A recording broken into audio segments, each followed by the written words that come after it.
Tonight on the SAGA Vault, Darth Vader, the silhouette, the icon that turned a fairy tale into a nightmare. But here's what's wild.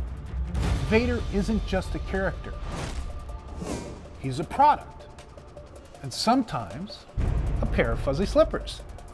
4 collectors, 4 items, 1 slot. Let's open the vault.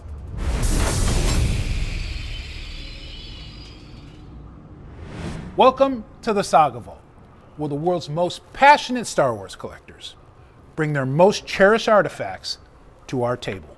Today's subject, Darth Vader, everyone's favorite Lord of the Sith, also known as Little Annie. The ultimate bad guy who's not afraid to mix Nazi helmets with biker leather. Let's meet today's panel. Duncan Jenkins, one of the nicest guys in Star Wars collecting, and first runner-up in the Howard Hughes look-alike contest. It was an honor just to be nominated, really. That's right. All right, next we have Mr. Gus Lopez, Seattle's preeminent Star Wars collector who has earned hundreds of running medals, all from eBay. Thank you.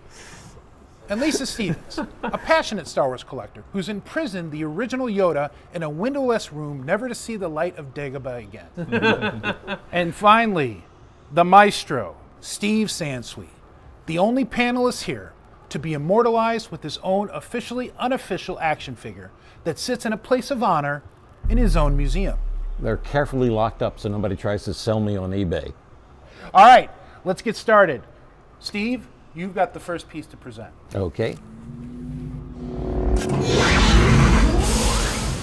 Look at what we have here. We got Darth Vader, who looks like C-3PO. Strange thing that. It is. Tell us about your piece. So this is a Darth Vader action figure carrying case or storage case. But of course, the ones that we all had were made of black plastic. Like the one I had, So I found this at a toy show in the late 80s and wondered what the heck it was. What's that from? Why was that made? The Kenner people did a packaging test for the upcoming C-3PO gold vacuum metallized carrying case. That's interesting. And so they made 200 of these. When I did my first book, we were puzzled about what we would put on the cover. And my partner Bob suggested the Darth Vader gold action figure case. Right. And so we suggested that to Chronicle Books, and their designers came up with this. And it was so evocative that they didn't need to put the title on the cover. Either that or the title was so long that they figured we can't even fit it on the cover. It's really the book that got me the reputation of being the godfather of Star Wars collecting, because it turned a lot of people on to what was available to collect back in the early 90s. I mean, this is the exact same mold that the black version was, right? It is the black version, vacuum black, metallized. Yeah. And is the interior gold as well? Or Yes. Okay. Gold, but you can see the black much easier. I think it's a very unusual piece. It's one of a kind, or 200 of a kind, I guess, but maybe there are a dozen or so that exist. And it sort of takes you behind the scenes, and that's what I love collecting, is behind the scenes items. So this would have been sent out, manufactured and sent out when? They were probably doing the tests on this in 83 or 84, because 84 is when the C-3PO case came out. The thing I really like about it is that it's instantly recognizable to everybody that had those Kenner toys growing up, but at the same time, you do the double take because it's completely different than what you're expecting. I'm looking forward to seeing if Lisa has something we can actually put inside this. We have a Star Wars Darth Vader original action figure. It's more than just a little original action figure. So this is what they call a double telescoping lightsaber action figure. I heard rumors about that. So when Kenner was first looking at making the action figures that had lightsabers, they came up with a mechanism where the first part would pull out, and then there was a thin second part that would come out, and it would make a nice long lightsaber. Right. Unfortunately, that was really brittle, and it broke a lot, so they made a single push out that had a little tip. This particular piece was created for Toy Fair in 1978. So at Toy Fair, this is the retailer's first chance at the New York Toy Fair to actually see the action figures. Right. And they actually took a proof card and hand put the bubble on the card to replicate what they'd find in stores. Right. And so there was Luke Skywalker, a Darth Vader, and an Obi-Wan Kenobi with double telescoping lightsabers that were at Toy Fair, and I managed to get all three of them. Pretty darn neat. It's in great condition. I think it has lots of things going for it. First of all, instantly recognizable Darth Vader, and then you get the little story about Toy Fair and being the first time this would be, presented to the public. And then as you get kind of geekier about it, the double telescoping lightsaber, and those never got released except in prototype form. Right. And then of course the whole card itself is a prototype because it was hand put together at Kenner. There are more Luke figures out there because Luke in the very first maybe 1,000, 2,000 early bird kits were the double telescoping lightsaber. Right. But Vader and Obi-Wan, do you think how many of those were made? Very few. Very few. Do any of you have the same Vader? I have one that's off of the card, but I Okay. don't have one carded version at all. extremely rare. Yeah, I don't extremely have rare. Very rare. I actually do have a loose one too. Should have maybe brought it. Now, you couldn't touch these things for under 4 or 5 figures these days. Wow. You've hit the subject matter of Darth Vader very, very well. It's going to be a hard one to beat. We'll have to see what Gus has. You will not be able to see it just yet. I dig this piece a lot. Yeah, it's quite amazing. This is the artwork for a patch that was designed by Ralph McQuarrie. The patch was originally a crew patch, so it was Right, on the okay. parkas they used in Norway. So Ralph McQuarrie did the concept art for Star Right. Wars. It really helped sell Star Wars to 20th Century Fox. But then Ralph McQuarrie went on to do a lot of other art for Star Wars. He did matte paintings. He worked on cast and crew items, holiday cards, a lot of the art for Star Wars. And so I just love the piece because it's just this kind of beautiful spec'd piece of original art from Ralph McQuarrie. And Which is very hard to acquire. very hard to acquire. It's generally in few collections, and color pieces from McQuarrie are rare. It's usually They like are. black and white pencil sketches in the case you do find some McQuarrie stuff, so a color McQuarrie piece is always wonderful.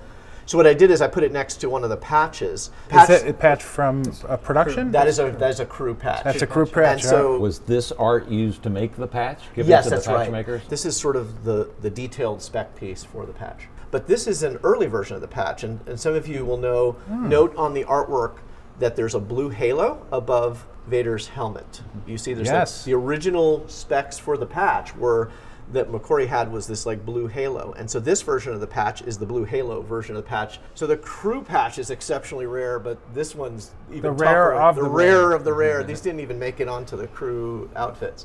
But it does match the artwork better. How did you acquire this piece? This came up for auction, but it sat in a very well-known collection.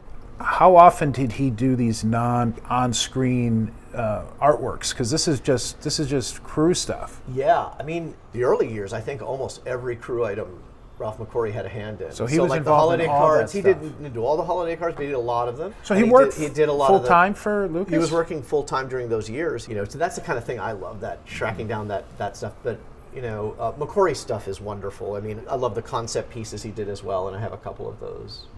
I have several of the Norway parkas as well that have that patch. Several of Yeah, them. several. Not only is this an important piece of Star Wars history, but there's personal connection to you as well. So, It's Duncan, beautiful. Yeah, it is beautiful. What do you got? These are so darn cute for something so evil. So these are some fuzzy slippers Yes. with Darth Vader heads right on the top. I love the juxtaposition of the evil Sith Lord turned into fuzzy little slippers. Yeah, they're just cute. It just points to that irony and the ubiquitousness of the license and Star Wars being merchandised in so many ways, and this is really one of the earliest pieces of clothing from the late 70s. Who's the manufacturer? That's an interesting question. This is one of the big unknowns. I Really? don't know. You don't know? Uh-huh. Our Star Wars savant, merchandise stumped the savant? That's right. They did a series of 3 different ones. There's C-3PO and Chewbacca and Darth Vader. All with heads like that? All with the heads like that. Are these from the U.S., do you think? They are from the U.S. And are these the ones from your childhood? Those are my, yes, exactly. I kept them in really good shape. And, And definitely. You were very careful with them, even at that exactly. age. Even that age, I was wanting to keep them in perfect shape. This totally seems like something that would get used and thrown away. And the fact that something like this exists in such good condition years later is quite impressive. Thank you. Well, I think, this is going to be a tough decision to make because there's some really great pieces of all different levels. Let's dive into the debate. We have 4 very different pieces. We have a piece of artwork from McQuarrie, a set of slippers from an unknown manufacturer, a prototype case of Darth Vader in C-3PO colors, and we have a multi-telescoping Darth Vader figure from Kenner. What are your thoughts? Well, I like my piece because it shows the production behind objects that were some of our childhood favorites. Right.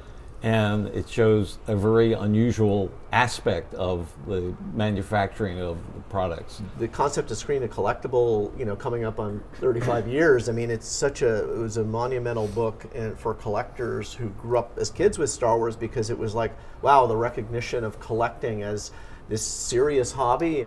Are we voting towards a merchandise perspective connected to Darth Vader, or are we connected to what evokes Darth Vader the most? Mm-hmm. What's interesting in yours is that it's really trying to take Darth Vader's head and then put it on a product. The merchandising of Darth Vader is really apparent in your case. When I think of the museum, what's most likely to be the piece that's going to resonate? If you put it in front of a person and they go, oh, yeah.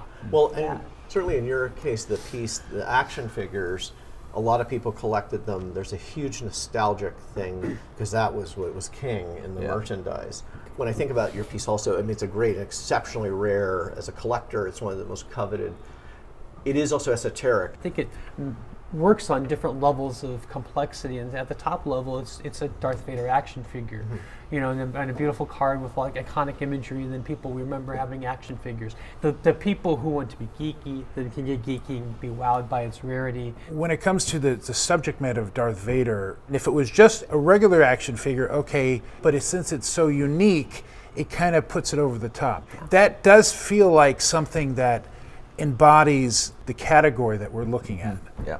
Initially, Vader was not that central to Star Wars merchandising and things like that. Yeah. By 2012, when we did the Ultimate Action Figure Guide, even though Vader has one costume that he wears in the original trilogy, that was the most produced character of all of the action figures. There were 90-some variations on Vader.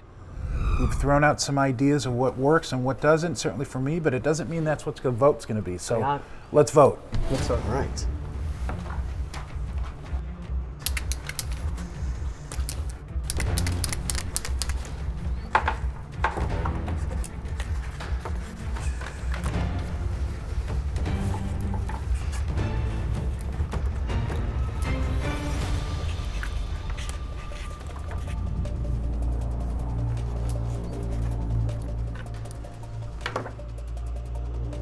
All right, Steve, what's your vote and why? I can't pass up the Vader in Flames. The art itself is just beautiful, but I love McQuarrie. I've met McQuarrie. I've spent time with McQuarrie, and that is iconic. That's a very fair vote. I had to vote for my own. It's a piece that's iconic, that could resonate right away, and I kind of feel like that's what the museum needs in the SAGA Vault. I had a tough time on this, but we're trying to decide for the museum. That's right. That's right. So I picked Vader in Flames art. All right. Yeah, from McQuarrie. 2 for Vader in Flames, 1 for double telescoping Vader.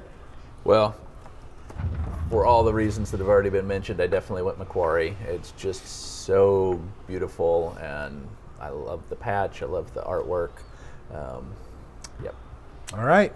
Well, my choice is the double telescoping Vader.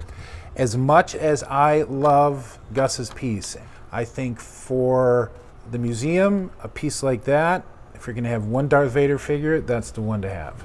Can't argue with that. Yeah. Yep. So for now, we've got 3 for Gus's piece, 2 for Lisa's piece. We still have potential for Steve and Duncan based on the audience vote. So you've got a week to vote. Go out there, vote based on the QR code you're going to see. Gold Vader case! And on that note, thanks everybody for hanging out with us. And this was a lot of fun. Yeah, It was. thanks. Great. All right, good one. All right, bye everyone.